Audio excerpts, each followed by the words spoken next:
I am Callie Boucher, and I am here interviewing Dr. Ocheng Kolewe. Born and grew up in Seme, Kenya, is that correct? That's right. Okay, and you came here to the U.S. for the first time when? In 1979. And you went to what? It was Iowa? I went to Iowa State.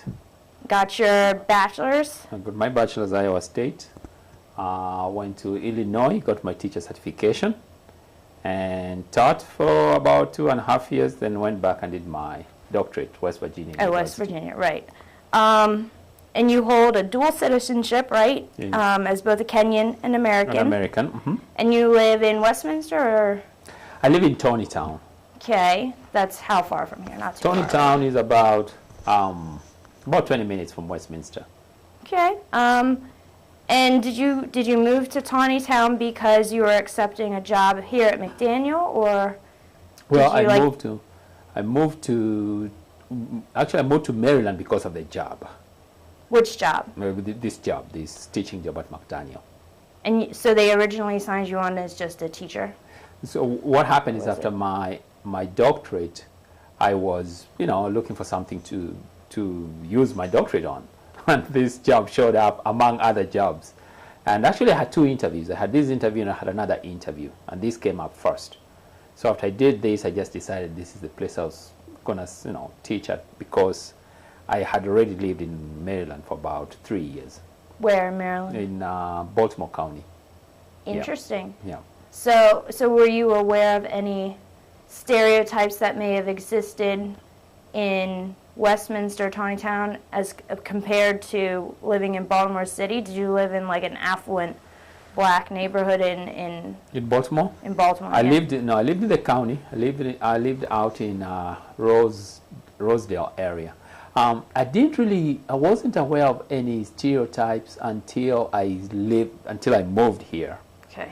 It's when I was aware about it from my friends who lived in Baltimore City and Baltimore County. So they're the ones who told you about, yes, for instance, I remember somebody saying that, when I told them I was from Carroll County, they said, "Oh, Carroll County, where?" I said, "Westminster." I said, "Oh, that is the headquarters of KKK." Well, true story. I didn't know that, but I later on found out that actually it wasn't Westminster, but Fairmont, which is in Frederick, I believe.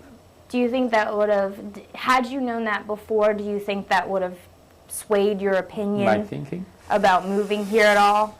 I mean, obviously, I wouldn't assume that there's a whole lot of KKK activity now, but you never know. Yeah.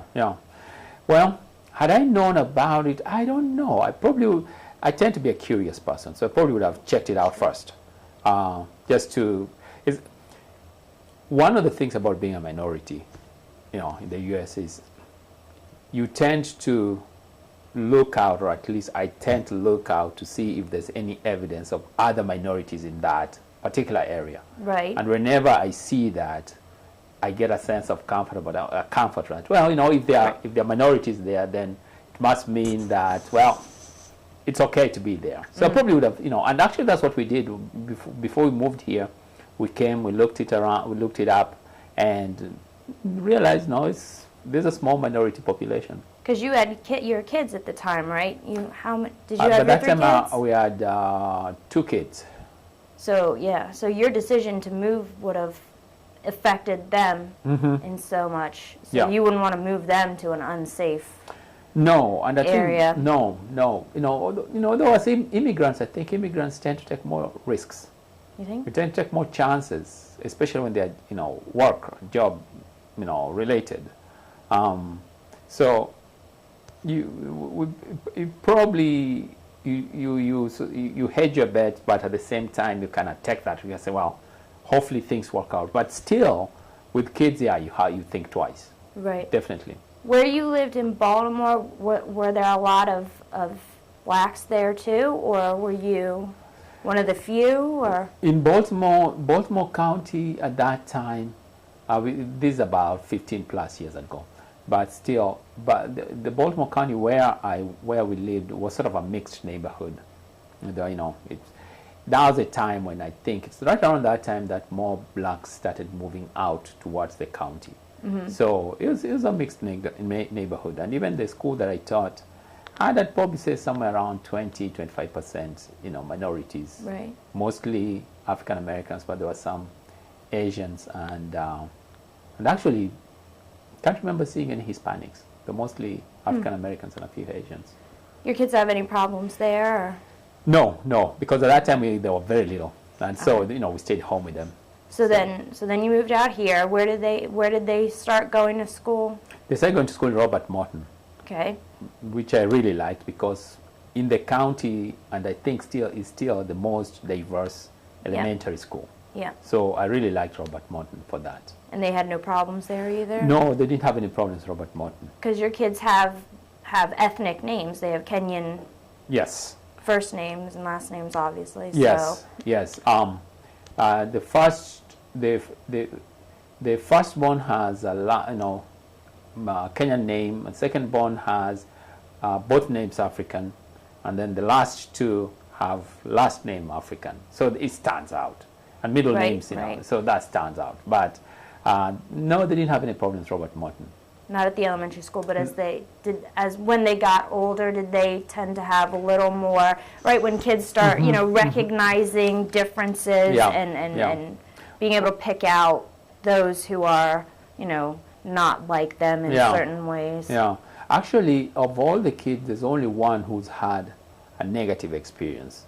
And that wasn't at Robert Morton, that was at a different school, elementary school, because we moved from Westminster to Taneytown, which means we had to change schools. So when we changed schools, three of them went to a different elementary school. The other one was already in middle school. Right. And one of them, and this was last year, 2010, where in the process of talking, I think the kids were playing or something, and somebody said something negative about her being black or something like that. And it upset her. And she came back, she came home, and she told us about it. So I figured, well, let me go talk to the principal about it. So I went to school, I talked to the principal, I found out they had called in that child. And I think, if I'm not mistaken, they probably, they did some kind of a retribution, sort of punishment type thing. Right.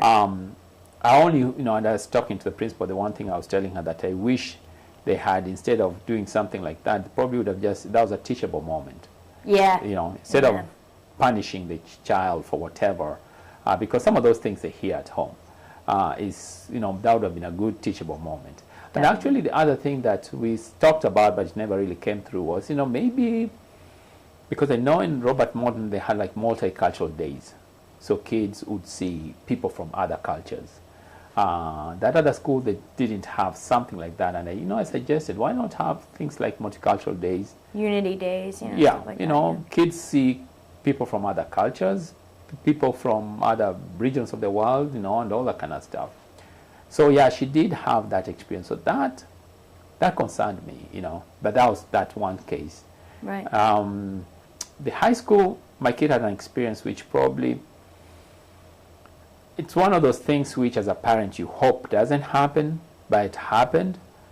He got into a fight, and Baltimore County has Carroll County has a policy that if you get into a fight, it gets reported down to the sheriff's office. Right. And there was a whole group of them. There was a couple of kids who got into a fight, and there was the only one who got arrested. And that just bugged me. I mean, that bothered me. So I went and talked to the vice principal, and we talked, and I told him part of the reason why it concerned me was that he was the only one, and not only that. And the other thing that I was telling him was, in their graduating class, they probably had, I'd say, maybe 5 or 7 total minority, if you count minorities, out of something like 200 kids. Right. So it stands out. Yeah. So I was saying the one thing that really bothered me was that it reinforces a stereotype. Yes. And I also talked to him, I can't say he wasn't responsible for whatever happened, but I also talked to him about being a minority and how he stands out and what that means and all those different things. So But he was the only black student amongst those that the group kids. of kids, yeah, there are about 4 or 5 kids. Do you think that was like their decision to just arrest him? Do you think that was racially motivated? Like, it's hard to say, you know, you can't. I don't think so. I just don't think they thought about it. But how come the white kids didn't get arrested? You know what I mean? I know. That's the thing, that I don't think they thought about the implication of what they were doing, and how, because How when it the kid is because I told him, look, you put the handcuffs in the office, walked him out of the office, walked him in front, out of the hallway, walked him all the way out. So all the kids are looking out, and what they're seeing is not a black kid getting arrested. That's what they're seeing. And she reinforces all the negative things that they probably have in their heads. Yep. So as an educator, you have to be sensitive to some of those things. And not only that, if you're going to make sure that everybody gets equal punishment, so to speak, then those other kids also have to be arrested. Or if you're not going to do it, then don't do it for everybody. Otherwise, you're not sending the right message. So that bothered me. That bothered me, And it's just that maybe as a minority and as an African or a black person, I'm sensitive to that. But I don't think if you're in the majority, you probably just take it for granted. Right. So those are the two experiences probably, with the school system, which kind of bugged me. Okay. Yeah. Are you active? Is there like a community, a specific like African American community you're what's the word I'm looking for? Like active in? Like, do you do stuff like on the weekends or? Well, the irony, and I don't know whether it's irony. When I was in Westminster, I was active in the NAACP. Yeah, when I was in Westminster. But after I moved to Taneytown, the meeting times just didn't work out and all that. But I'm active actually in a Kenyan, as opposed to an African American group. Okay. Yeah. So we meet or do things, both Kenyans and African, because sometimes we have African friends or things, so we'll do things along those lines more than as in an African American. And I think part of it has to do with, as an immigrant, or rather not as an immigrant, well, kind of, for someone like me, you live in 3 worlds. You're an American, so you do those American things, whatever those things are. You're an immigrant, so you do those immigrant things, whatever they are. At the same time, you are a specific group within that immigrant. So like for me, being Kenyan. And actually I can even say one more group, being a minority. So you are all these different. So you have to be able to negotiate that world. So sometimes you find yourself doing things within a larger community. Sometimes you find yourself doing things as part of an immigrant, like in an African immigrant community. Sometimes you find yourself doing things within a Kenyan community, And sometimes you even go, you go even narrower. You do things along ethnic group. So you negotiate that world, and you can be 5 different people within a span of a day, And we know that's true. So you can negotiate all, and you have to be able to switch from one to the other and one to the other one. So here so far I've done, I was part of an African American, in terms of NAACP. I've been part of discussion groups as a minority, which are sponsored, I think, through the school. I think Board of Education, if I'm not mistaken. But in terms of my life outside, mostly been as Kenyan groups and things like that. Okay. Yeah. There was a question. What did I have? Oh, how do you think your experience is different since you're actually a Kenyan versus being like an African American, like 2nd or 3rd generation? You know what I mean? Do people do you experience the same sort of racial discrimination just because of your skin color, or like how have your experiences been, you think, different than what you've what you would imagine an African American growing up would be like? That's a good question. Because sometimes I think there's an assumption, just because of skin color, there's a common experience. And the reality is that it tends to be more cultural than it is, skin color. Right. And so, for instance, as an African, and particularly as a Kenyan, my grounding is in the Kenyan culture. My identity is formed there. Who I am and what I am and all is formed within that Kenyan culture. It's grounded there. Consequently, coming out of that, I find that there is a stronger sense of confidence in what I do, so that when I do something, and let's say somebody acted or reacted a different way, or negatively, what have you, I don't necessarily consider that to be because, of my skin color, what have you. Could be other reasons. Not to say that, I've not experienced cases where I thought that was, racism which was being directed at me. Which you have had experiences like which that? Which I've had experiences of, and sometimes it's because, an immigrant, or so somebody probably doesn't think about it, or sometimes they think, oh no, it's a black person, so there are those experiences. But not in Carroll County. I've not had those experiences. But I think part of it is because somebody sees you, and when you start talking, they realize your accent is different.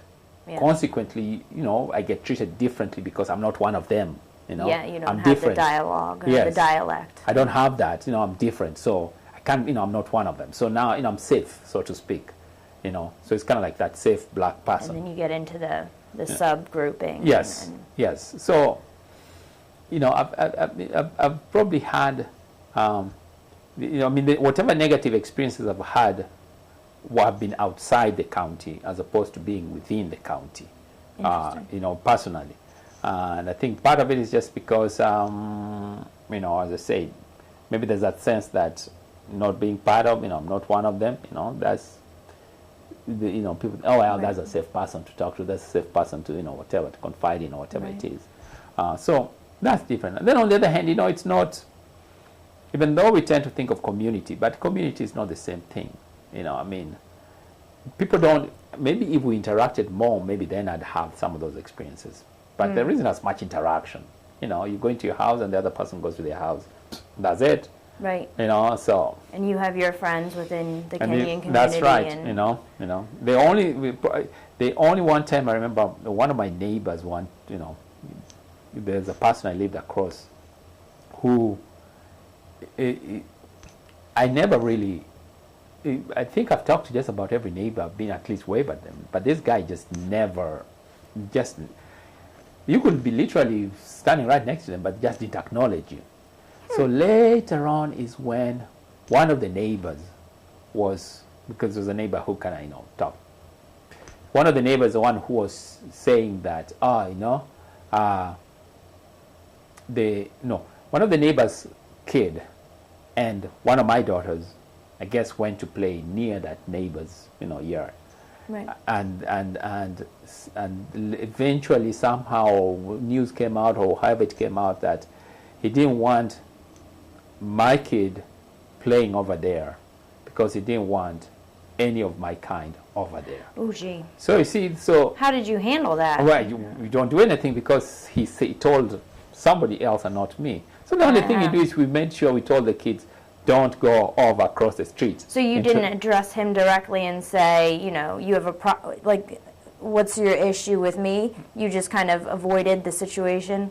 I mean, you live near him. I mean, I don't blame you. I would have done, you don't want to stir the pot. No. The guy who lives next door. Because it came out secondhand. Right. It threw somebody else. Right. So he didn't tell us, or he didn't tell our kids. Were you mad anyway? No.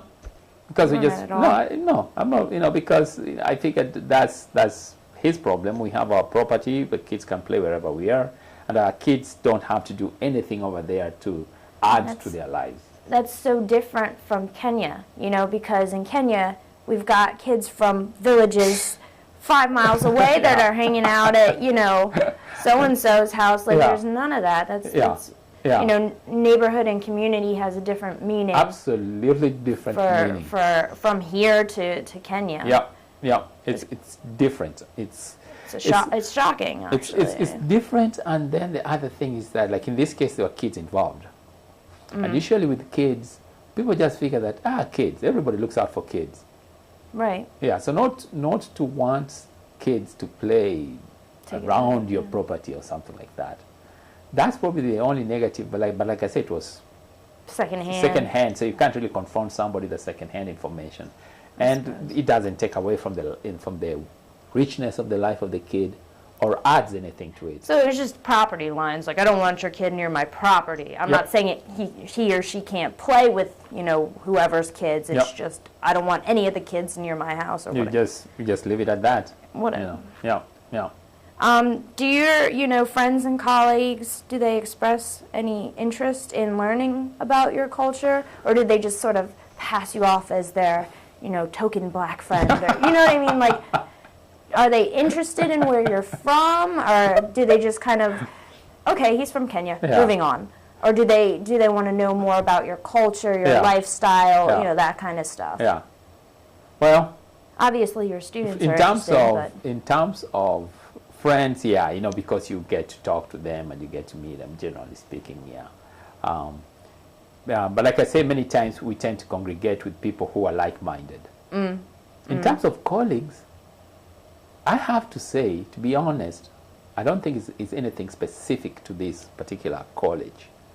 I think it's just part of, the American culture, which is, and this, usually people ask me, so what is the biggest cultural shock? What's the thing that was, to me, the biggest cultural shock, and nowadays I've gotten over it, is how uncurious, if that is a word, Americans are.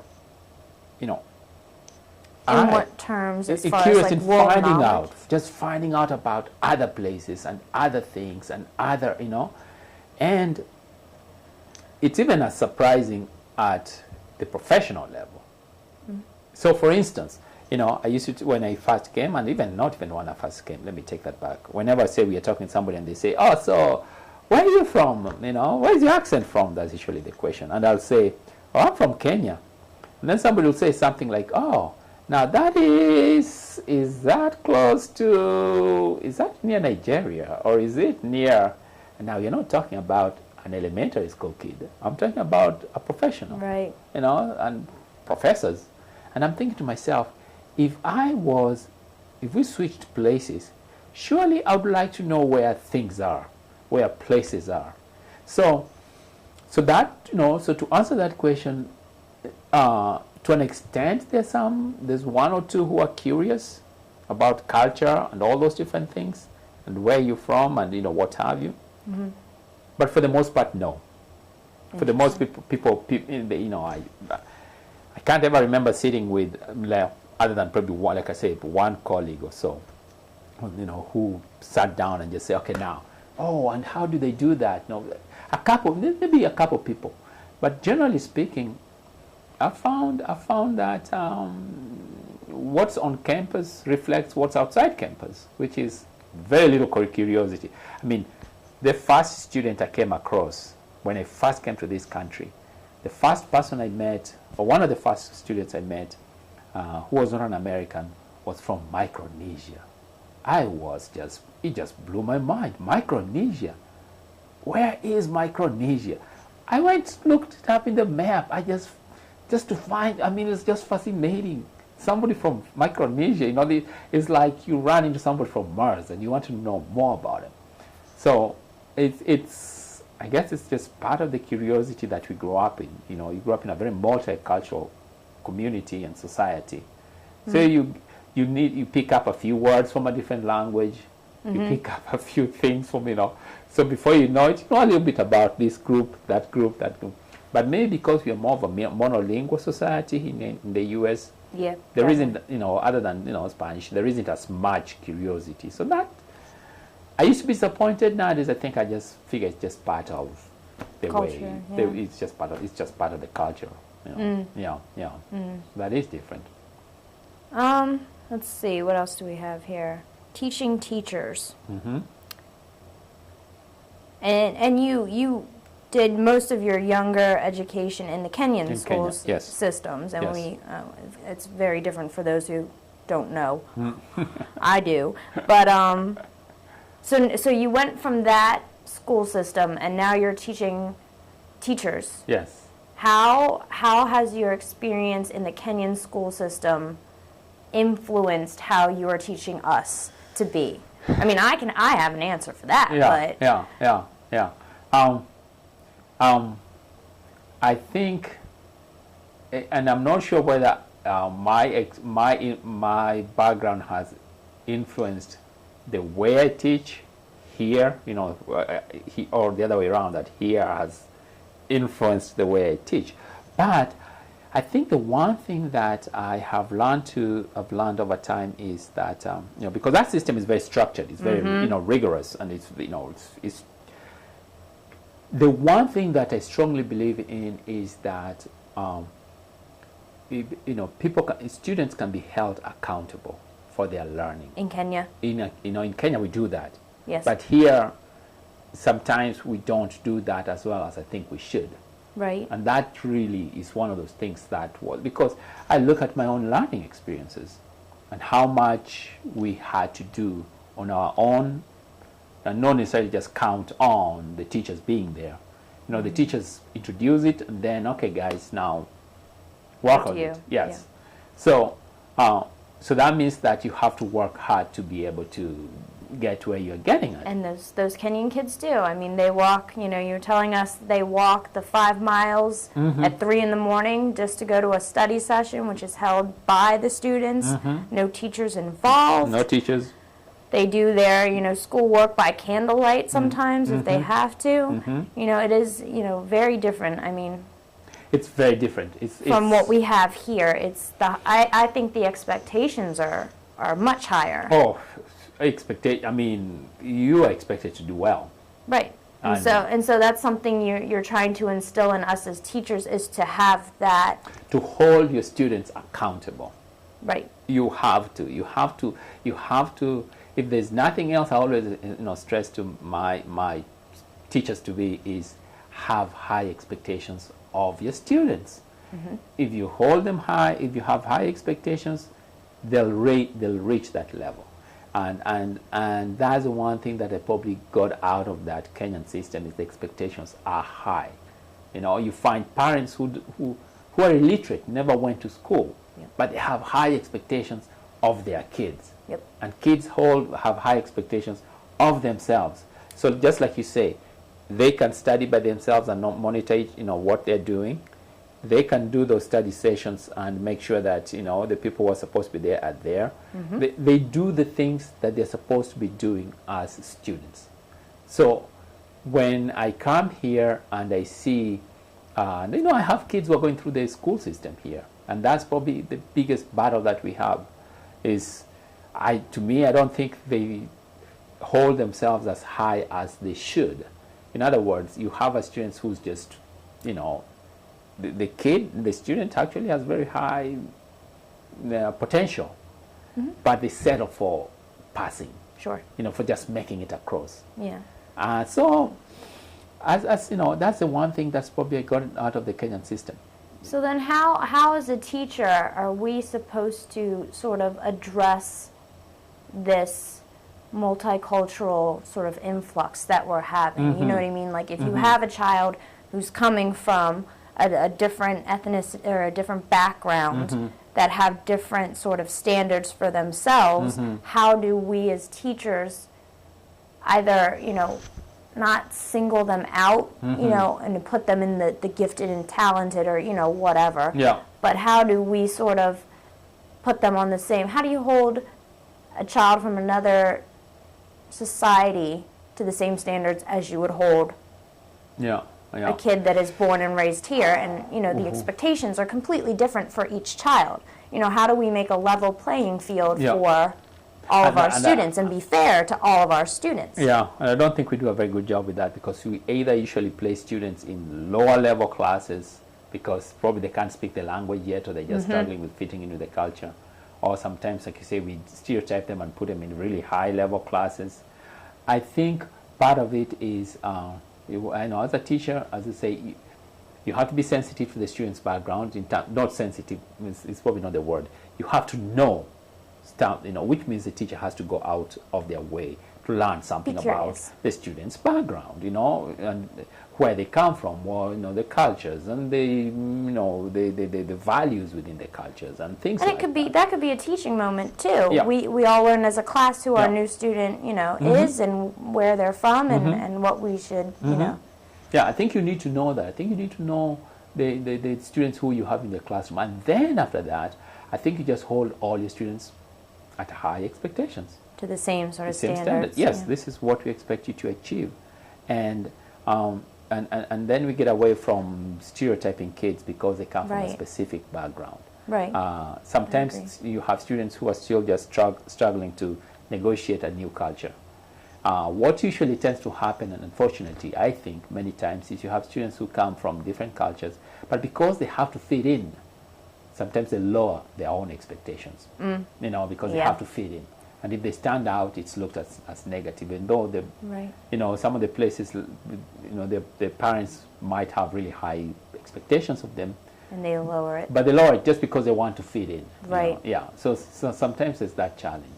And what about non-native English speakers? How do we address that in our classrooms? Because you would know the child is bright and capable of achieving, set standards and goals and everything.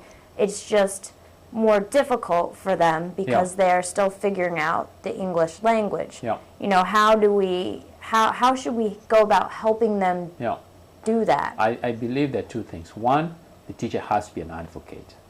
Right? Yeah, it's not just a question of walking in there and teaching, doing the instruction. You have to be an advocate for your students. That means you have to be able to find out also what resources are available within the county or within the school district. The teacher has to be an advocate. Secondly, the teacher has to know the family. You have to know, because sometimes you find that the family doesn't know that there are resources. Right. It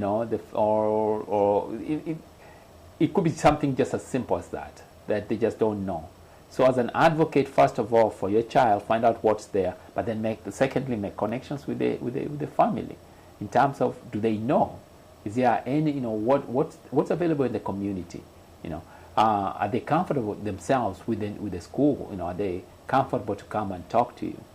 I don't think sometimes we do as good a job of that, probably because there's so many other things going on, but at the same time, we have to be able to do that.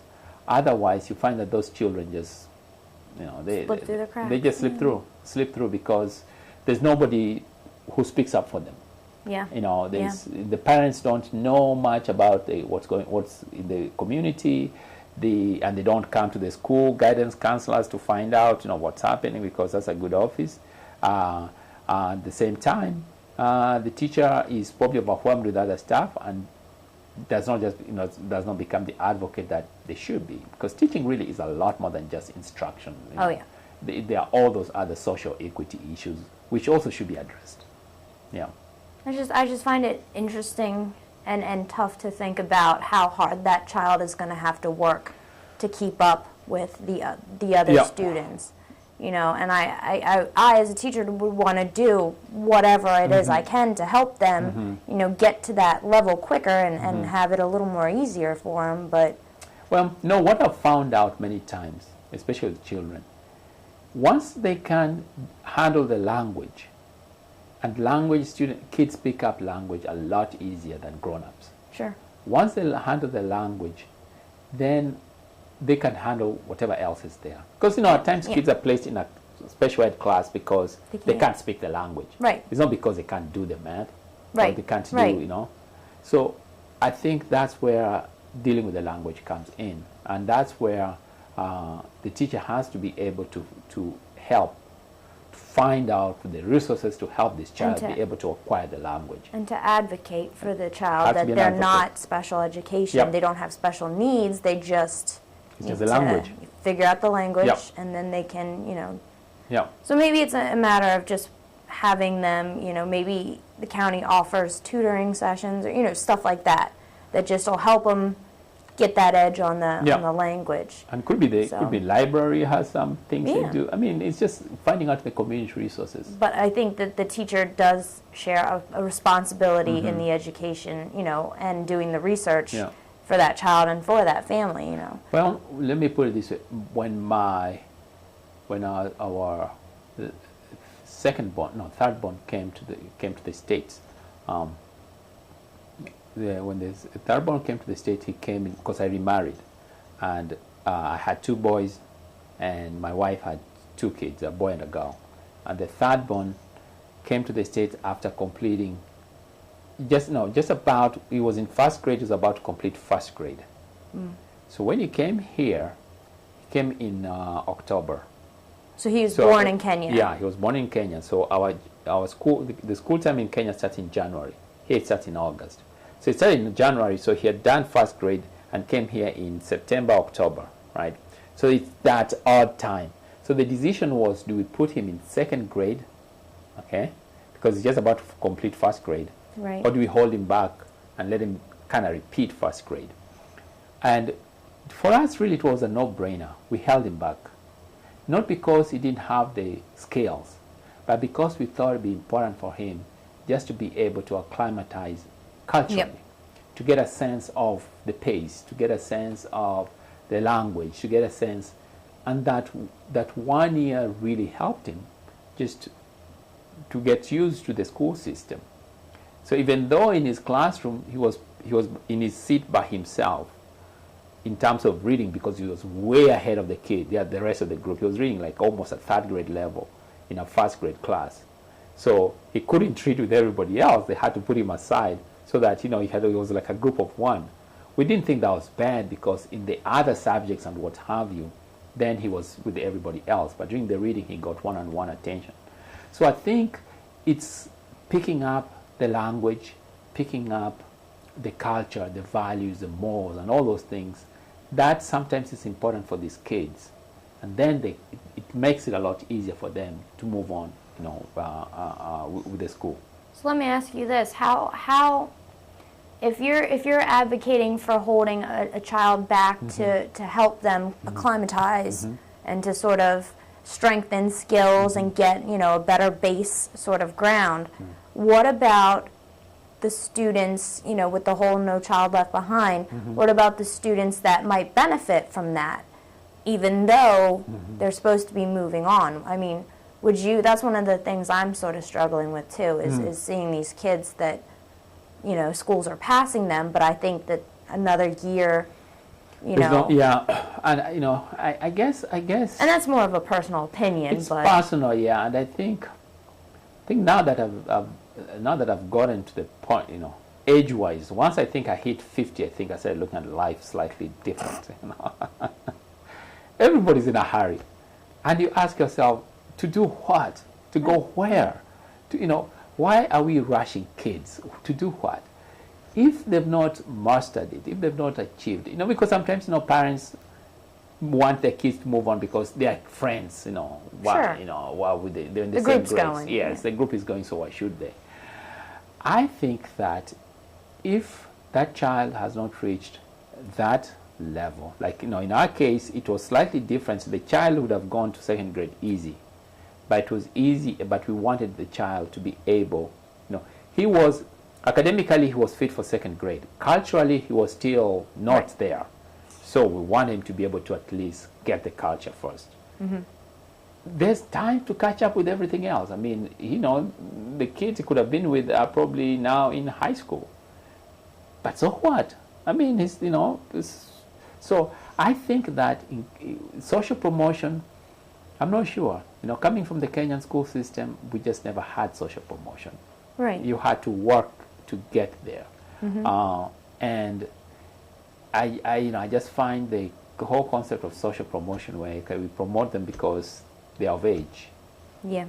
It's one of the things that sometimes, yes, I do struggle with. I just think that kids should be able to be held accountable. You work with them and you help them achieve.